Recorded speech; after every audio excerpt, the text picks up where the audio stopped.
We now have challenges in the game, though honestly, I'm pretty disappointed by them. The challenge... Ow! Teacher, I caught it! Ladies and gentlemen, we might finally have a positive video for once. I just cannot believe it, ladies and gentlemen. Does that mean that Bobby Kotick finally stopped doing helicopters with his Willy? Does that mean that Nadia stopped cheating in Call of Duty? We're gonna find everything out. And first of all, I want to say shout out to every single one of you for 50,000 likes on the last video. I just cannot even compute, man. Love you all for that. Let's go for maybe 2 likes this time. Drop a thumbs up, subscribe, and let's check it out. Let's dive in. Channel and Season 1 is now live for Modern Warfare 2.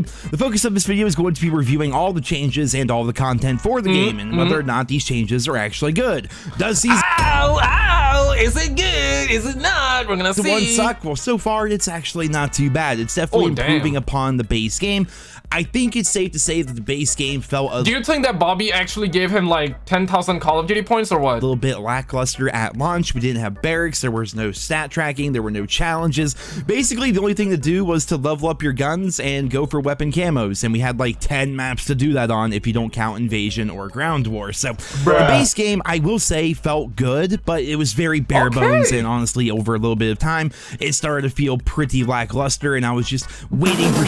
There it is. We gotta have some negativity. Season 1, so we actually have some more content. And now that Season 1 is live, we can finally level up again. We can go from levels 55 all the way up to 250, and every 50 levels is going to be considered a prestige. Now, this obviously is similar to what we had previously with the seasonal prestiges in other Call of Duty games, but what they're doing differently now is your rank is going to be your career rank. If you recall, maybe back in Vanguard or Cold War, maybe wrong Vanguard, bitch. But also, like, I got a question, guys. Like, the new shoot house, to me, obviously it's the same map, right? But looks wise, I feel like that Modern Warfare 19 was much better. Like, is it me, or am I being part of that toxic masculinity? Let me know your thoughts. I want to know your thoughts. Even the original Modern Warfare 2019, you could look at your seasonal rank, which was typically capped at 200, but then somewhere in the barracks you could find your overall career rank, right, which might be like, I don't know, 750 or something like that, you know what I mean? So that's going to be how ranks work here within Modern Warfare 2. If you make it to level 250 here with Season 1, when Season 2 starts, you're not going to go back to level 55. You're just going to stay at level 250 and then go from level 2. Yo, honestly, I feel like that's actually a good feature, because initially a lot of people were really suspect, right? A lot of people were like, yo, why are they removing it? And I remember covering, yo, man, they canceled another feature. They're removing the prestige from Call of Duty. And it was like, damn, son, like, can a brother perhaps, you know what I mean? Can a brother not get to see something that we had for the longest amount of time? This is the tradition of Call of Duty, okay? Can we still keep prestige? But they were like, no, man, that's whack. We ain't gonna give you no red dots. We ain't gonna give you that. We're gonna keep the elephant-sized footsteps in the game. No dead silence. No dead silence at that part. We're gonna make sure that you suffer in the game. We're gonna ask you for your feedback, and we're not gonna listen to it.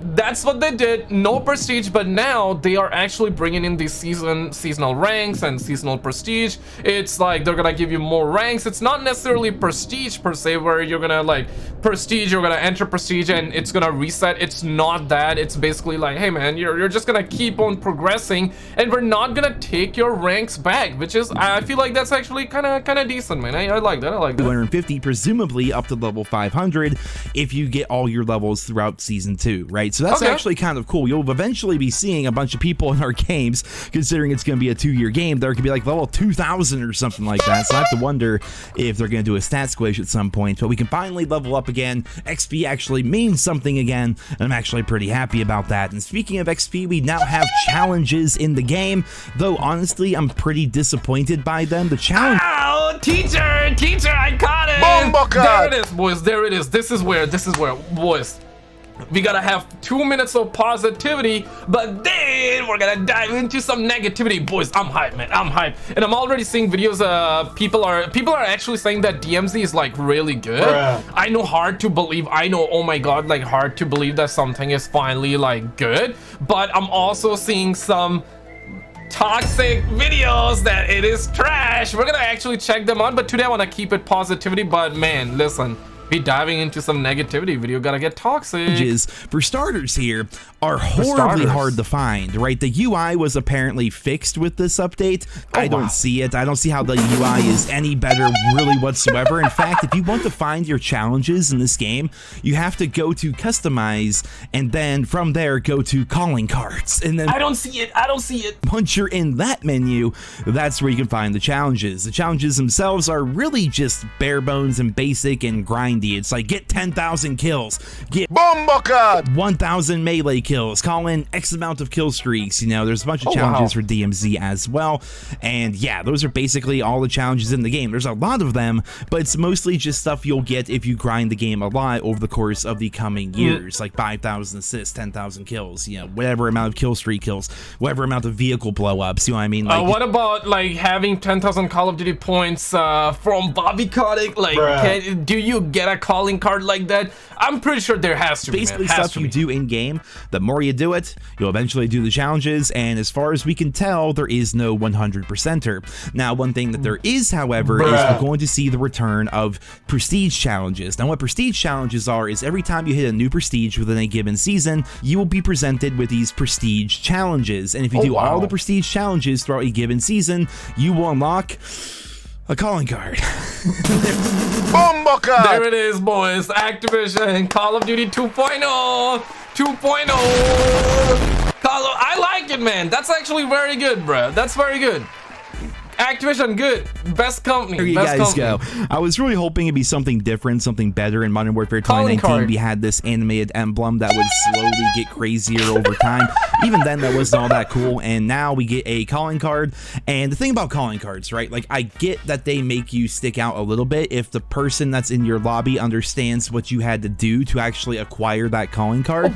But there's so many calling cards in the game. The shop has been updated. There's like 20 different bundles in there. There's countless calling cards associated with Modern Warfare 2. So when people see this calling card for having done 20 out of your goddamn life, Activision 20 bundles, god damn it, 20. I swear to God, man, if we had 20, if we just had 10 of those camos from the shop in the battle pass that you gotta pay like $10 for, this game would have been crazy, man. All of a sudden the battle pass value would just skyrocket like that. And also I'm hearing from some people are saying, and I could be wrong, so you be my savior in the comments, okay? I want you to go off. Is it true that you gotta pay 1,100 Call of Duty points to get a battle pass? Because previously people were saying it was just 1,000, but now they increased the price. Inflation is there. It is, man. Inflation for battle passes on every single prestige challenge within a given season. Then people are just gonna say, oh, who cares? I don't even know what that one is supposed to mean. I think it'd be a lot better if we got a skin, for example, a special operator, a special camo, something that'll make you stick out for actually sticking to the game. You know, they're always talking about the idea of player retention and getting people invested in the game. Well, having these like actually awesome tangible rewards for you to work towards that is going to take a lot of time and effort to acquire. That's how you do it. We should have a badass skin for doing all the prestige challenges. But alas, we get a ghost calling card which has the Modern Warfare 2 logo on. I personally don't care for like emblems for like calling cards anymore, right? I just don't care for that. I want to have more weapons, more maps. I want to have more content, okay, more content. But I do agree, like bruh, like completing everything. Can a brother perhaps get like 1 million like Call of Duty points? Can a brother perhaps get something rewarding? Maybe like give us maybe a $1 million, Activision. You're $1 billion company. That's just like a drop in the bucket, man. Drop, not even in a bucket, drop in a sea, bruh. You're making more money than God. You're swimming in Benjis. You're seeing like Benjis coming in like a tsunami. Can a brother get like maybe a small loan of $1 million for actually getting to the max rank? Smash the like button, subscribe right now if you think you deserve that by reaching the max rank, because I certainly do feel like that you deserve it, man. Myself included, we all do, man. it. Speaking of things that are a little bit underwhelming, the combat record is now in the game, but it's currently bugged. Oh, wow. I was actually pretty shocked. Oh my god! There it is, boys. Activision, Call of Duty 2.0. When it showed me how much playtime I have. It's not tracking your playtime properly. I played about a half an hour's worth of games, and it gave me like 5 minutes worth of time played on my combat record. So apparently that's bugged. And kills and deaths in private match are also counting towards your stats. So there you have it. Stats in this game just are completely bugged and completely just bleh, you know what I mean? But then again, I kind of gave up on the idea of stat tracking when it wasn't there at launch. And I'm like, screw it. I'm using the bad guns because I don't have to worry about my KD anymore. I don't have to worry about maintaining a high win-loss anymore. You know, so I ran around, got the riot shield gold, the combat knife gold, and I think I'm a few vehicles away from finally finishing up platinum on the launchers. I don't know how I'm going to get polyatomic with those stupid double kills. Probably by playing. Bruh. But yeah, so combat record is here. It doesn't work properly, and we'll see if it gets updated. Now, speaking of things Activision, games don't work, ladies and aren't gentlemen. working properly. Shoot House is in the game, though unfortunately there are invisible walls on the map which make it so your bullets don't work. What? Yeah, who would have thought, Infinity Ward? Who would have thought? Like, literally, you just have to copy and paste a map into the game, upgrade the textures, basically send the art team in to update the outside of the map, change up the lighting, and change up the textures. That's all you had to do, and somehow there are invisible walls on the map. Now, dog, I don't understand. So this video really baited me thinking that this is gonna be a positive video, but it turned out to be toxic and problematic like the rest of the videos. But listen, I'm not saying that it is Nero's fault. He's just reviewing the content. He's telling us what's in it, what's good, what's in the bad. So I respect that, okay? Like, he is trying to be honest, and this is why the video says honest review. I mean, damn, son. It's a map we had three years ago, and Modern Warfare 2 took what? 3 years? 3,000 devs. Okay, let me actually cut that. And somehow there are invisible walls on the map. Now, when you're not fighting against invisible walls, the map feels like it used to. In fact, my very first game on Shoot House was pretty damn funny. You guys are seeing footage of it right now. I'm like, this is the Shoot House I remember. Literally being spawn killed 24/7 by a full party. That shit sucked, but eventually after backing out of that game and getting into a new match, then suddenly I was actually able to play the game and it felt pretty good. And as you guys were seeing, I'm using the brand new submachine gun, so let's go ahead and talk about that. The battle pass is now live, and people were yo, I wanna know, is it like really 1100? Did inflation really hurt the consumers for buying a battle pass? I wanna know, man. Inflation, boys, inflation. Kind of confused as to how this is supposed to work. I always thought it was pretty Macro shot him as well. Damn, son. Simple, but this is basically the long and the short of how it works.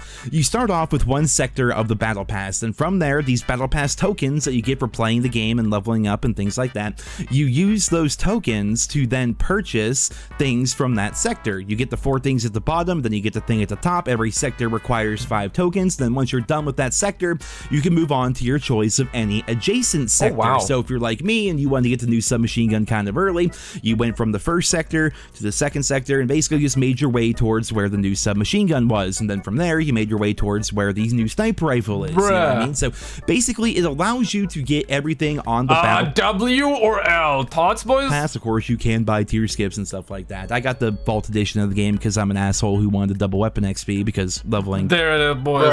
There it is. You know, homie, they definitely got everybody, man. Activision got everybody.